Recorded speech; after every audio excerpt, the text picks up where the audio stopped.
Rainy morning sa tanan mga viewers sa ato ang social media, people of Oroqueta. Usa ka buntag karon adlaw nga Biyernes, diin makita nato no nga usog kayo ang ulan, usog ang buhos sa ulan karon mga ka-people. Una nga sa mga mo anhi diri sa syudad or sa Oroqueta jud nato nga sentro, mag raincoat, mag dala og payong. Ugasa na magampo. Magampo ta sa Ginoo nga unta di na mabubaha. Ampo ta sa Ginoo nga wala na untay baha. Kita jud nato grabe jud ron ka kusog ang ulan.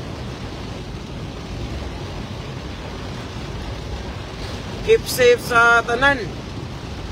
Keep safe sa mga viewers nga muani sa syudad kay mo trabaho, mo duty, uban pa.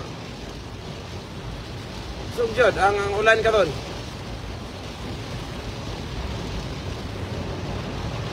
Sa sitwasyon ninyo diha, comment lang mo sa ato ang live karon, kumusta man mo diha. So far diri sa ato ang sentro nga bahin karon, usog jud ang pag-ulan. Usog jud. Amping mo sa kanunay diha mga ka-people. Mabugnaw nga panahon. Adlaw nga Biyernes, pitsa 24 aning bulan sa Nobyembre.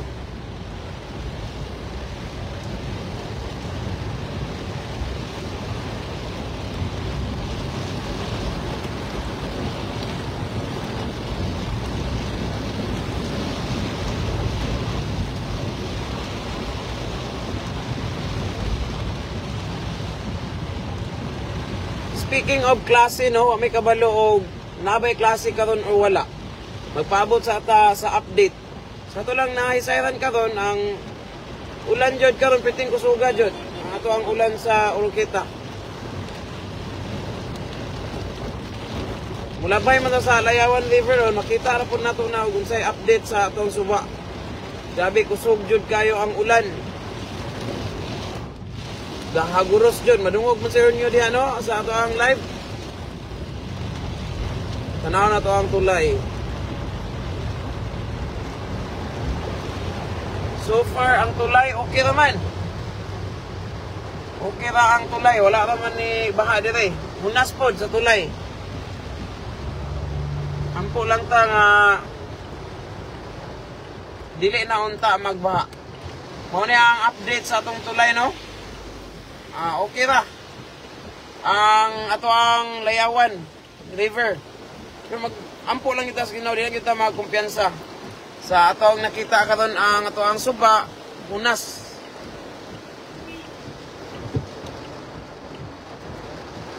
Speaking sa klase, magpaabot lang ta sa official nga announcement.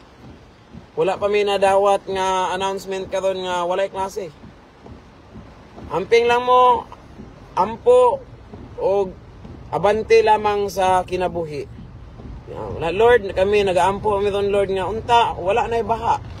Unta dili na mauto Lord tong mga nangahitabo atong nangaging tuig nga grabe gyud kadako ang tubig.